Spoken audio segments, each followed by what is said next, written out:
This game is rated M for mature. The World of Darkness, a name recognizable to anyone who has ever played tabletop role-playing games. Featuring 9 different game sets, all with completely different playstyles, histories, and atmospheres, the game exploded into popularity through Rival's phenomenal writing and overarching themes of dark mystery, focusing on personal unknown horrors, gothic punk tones, and impending apocalypse. One such universe has risen above the rest to the point that is the flagship of World of Darkness, Vampire the Masquerade. The Vampire franchise has expanded to numerous media, and eventually made its way to the scene of video games.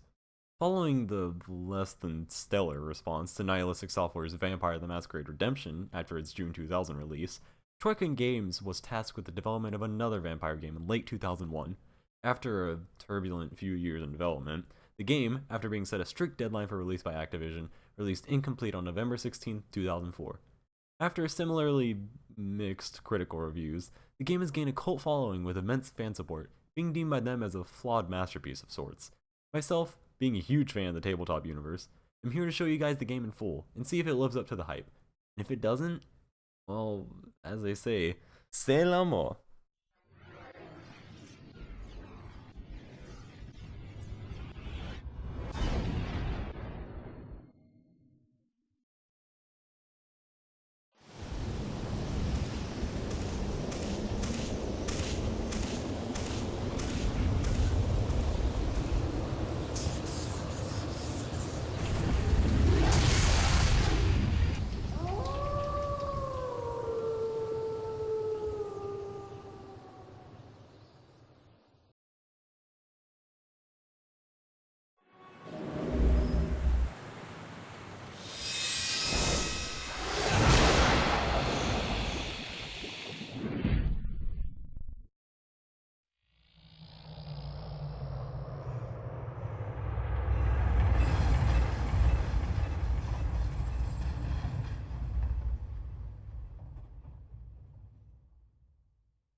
Hello everybody, Gatsu it's T-Party Cthulhu here, and welcome to something that's probably more delayed than the FF7 remake and Kingdom Hearts 3 combined. Welcome to Let's Play Vampire the Masquerade Bloodlines. Now, I could sit here and wait on the title screen and tell you why I'm LPing this game, what this game is, they've written various things about this game, but I think it's better if we don't delay and we just go ahead and hop into the game as it is already. Alright, new game, let's go.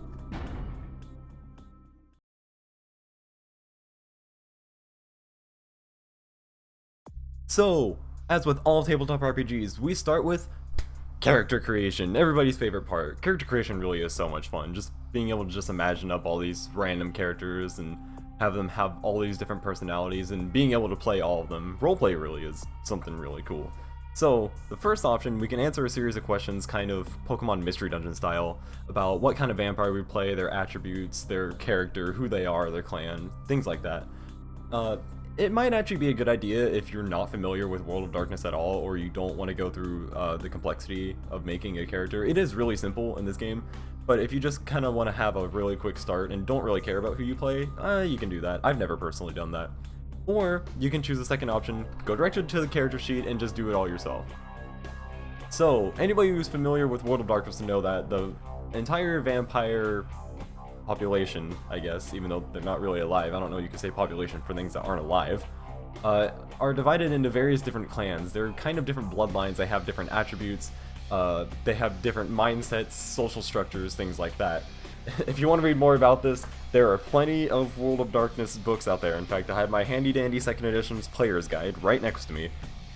Now, if you are familiar with World of Darkness, you know that there's actually quite a few clans out there. Now in this game, there's only 7 playable ones. There are Bruja, who are, as the game says, passionate idealists and rebels. They kind of reject a lot of vampire society as it is, and as it says right there, most clan members commonly seek the creation of a vampiric utopia. We have Gangrel. They are most in tune with the beast within, and they're kind of more animalistic in that sense. We have Malkavian. They're crazy. That's basically it. They're freaking crazy. We have Nosferatu, who are hideously disfigured and ugly. We have Toreador, who are basically artists, visionaries, and they're obsessed with like things of beauty and just society as a whole. We have Tremere, who are basically vampire wizards. There's no better way to say that. And we have the Ventru, who are the leaders of civilized vampire society. And they're kind of, I mean, that's all I have to really say about them. They're leaders of vampire society. Now, I know what everybody's thinking who's played this game before, and they want me to play as Malkavian, because they know that would be really, really hilarious. But this LP is kind of serving to be almost a first playthrough of the game of sorts. I want to introduce people to this game. I'm not making this for people who have already played the game. So I'm not going to be playing Malkavian. I also don't recommend that you play it if you're playing this game for the first time yourself, if you're like playing along, which if you are, that's super awesome.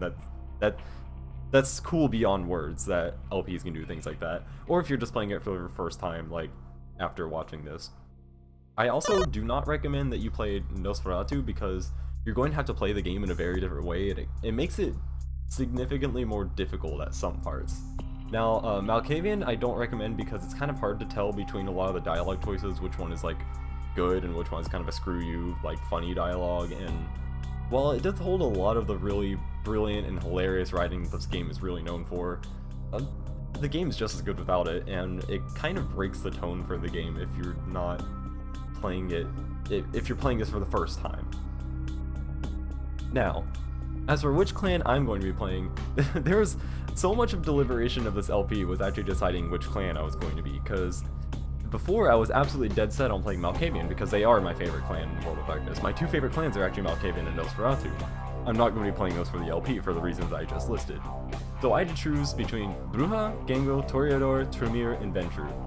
And to be honest, I kind of don't like any of them except for Bruja.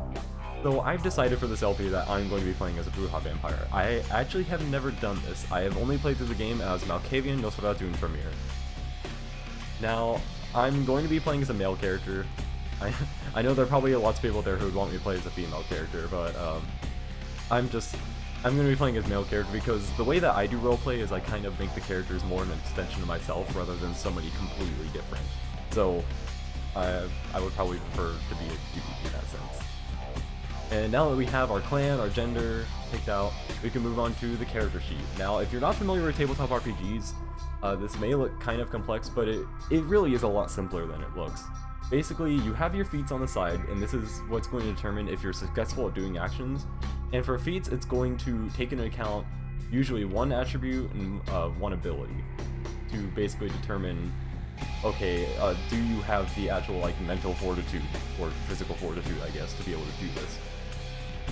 Now, the game when starting out will give you various points to distribute in all these different things. I believe 361 for attributes, abilities, disciplines, I believe that is across the board universal. I'm not entirely sure about that, but I'm pretty sure it is. Now, the actual distribution of them is going to be slightly different. Like, I have 2 extra points to spend in physical and 1 in mental.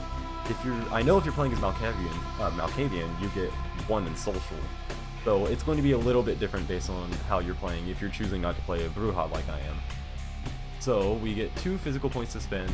Now, surprise, surprise, this is not my first take of this, so I think I already know how I'm going to spend this. I'm going to be doing my first one in dexterity and strength, so I have a bit of unarmed and melee combat prowess.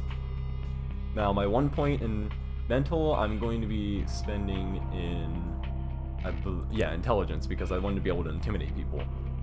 Now for talents, I'm going to be putting 1 into brawl, 1 into dodge, and because I know all you guys out there would love to see me do this, I'm going to be putting 1 into subterfuge so I can seduce people. Because if I can at any point throughout the game, it'll be really, really hilarious. For skills, I'm going to be putting 1 into firearms, and 1 into stealth, because I'm going to try and be fairly stealthy in this little playthrough. As for knowledges, I'm going to be putting my 1 into I believe I said I was going to be putting into scholarship, so I could, well, no, I should do investigation, actually. Let's do investigation, because inspection would be nice to have, especially in an LP. Now, for disciplines, every single clan has their own unique disciplines. I'm going to be flashing up on screen what every single clan's discipline is, what their set of disciplines are, and basically a very short description of how they work in-game. Now, since I'm a Bruja, I get Celerity, which is basically Vampire Super Speed, Potence, which is Super Strength, and Presence, which is, well, Presence. Now, for Bruja, it's basically Celerity is going to be your most useful. This game is kind of infamous for the less than stellar combat and how the game handles that, but Celerity is going to make it a lot easier and a lot more playable, so I'm going to be putting my 1 point into Celerity. You can pick which one, whatever you want if you're not playing as Bruja. I mean, you can pick whatever you want anyway. It's not like I'm telling you, you have to put this 1 point into Celerity. You better. Now, these two things up here, these two little meters up here that I haven't explained yet. Humanity is basically a morality meter in this game. If you lose all your humanity, well, if you not lose all your humanity, if you lose humanity, which is caused by, well, doing inhumane things like killing innocent humans, stealing things like that, you'll go into what's called frenzy more often, where you basically lose control, and it will more often than not cause you to violate the Masquerade. The Masquerade is basically your health bar in this game. You get 5 violations of the Masquerade that you do. If you lose all your Masquerade points, you suffer a game over. So don't do that. That's not a good thing. That probably will not happen to you on your playthrough, but I mean, if it does, I'd be kind of impressed. Now here, you can turn auto level on if you just want the game to auto spend experience for you, and you don't have to worry about, oh, which one should I put it into? I'll just let the game decide. It's useful if you're like, I don't know, the kind of person that in Mario Party is like, I'll just let who randomly choose who to steal from. Now, the name. The name of this character that I'm going to be going with, I should actually go here so we get to see him. I'm not going to be explaining the significance of it, but I'm not going to be leaving you guys totally in the dark. This name is kind of significant to me for a personal reason that I'm not going to be going over because it doesn't really have a place in this LP, but this name, it's a very, very beloved name by me, but I'm not leaving you guys totally in the dark. This name, if you are familiar with a certain comedy film featuring vampires, you know this is a vampire character in it, and he is a very, very lovable character in that film. That film was absolutely hilarious. If you have not seen it, please go watch What We Do in the Shadows because it's just so unbelievably funny. So this character, this dude right here, is going to be named Viago. Apparently he has really bad posture too. So with all that done, we have our character made, and well, let's proceed into the game.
Good evening.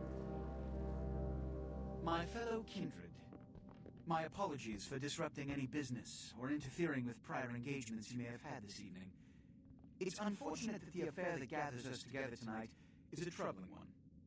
We are here because the laws that bind our society, the laws that are the fabric of our existence, have been broken. As Prince, I am within my rights to grant or deny the kindred of this city the privilege of siring.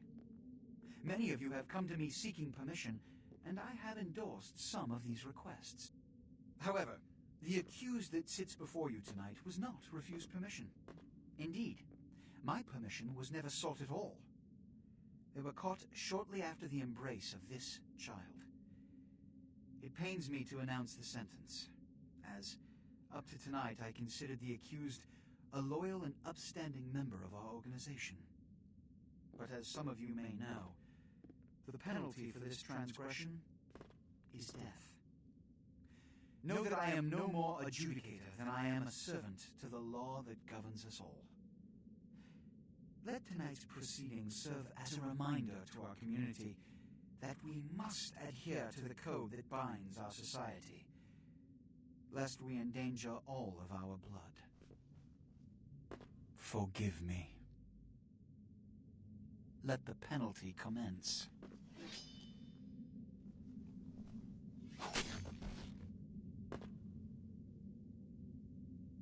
Which leads to the fate of the ill-begotten progeny.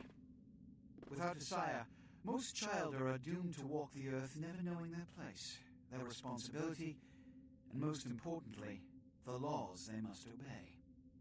Therefore, I have decided that This is bullshit!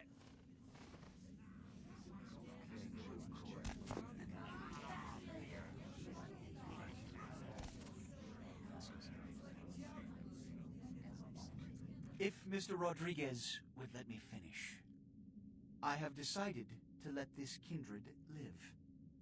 They shall be instructed in the ways of our kind and be granted the same rights. Let no one say I am unsympathetic to the plights and causes of this community. I thank you all for attending these proceedings, and I hope their significance is not lost. Good evening.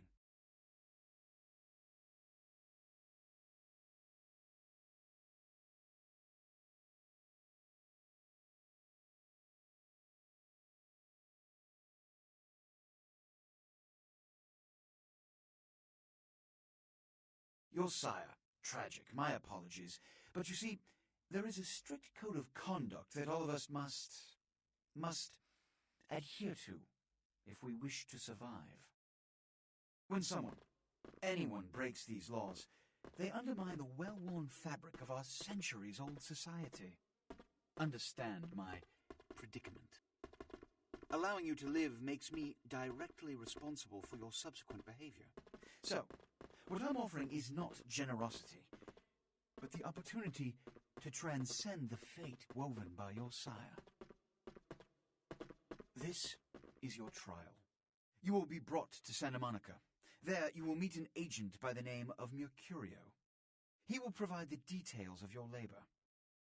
I've shown you great clemency. Prove it was more than a wasted gesture, fledgling. Don't come back until you do. Good evening.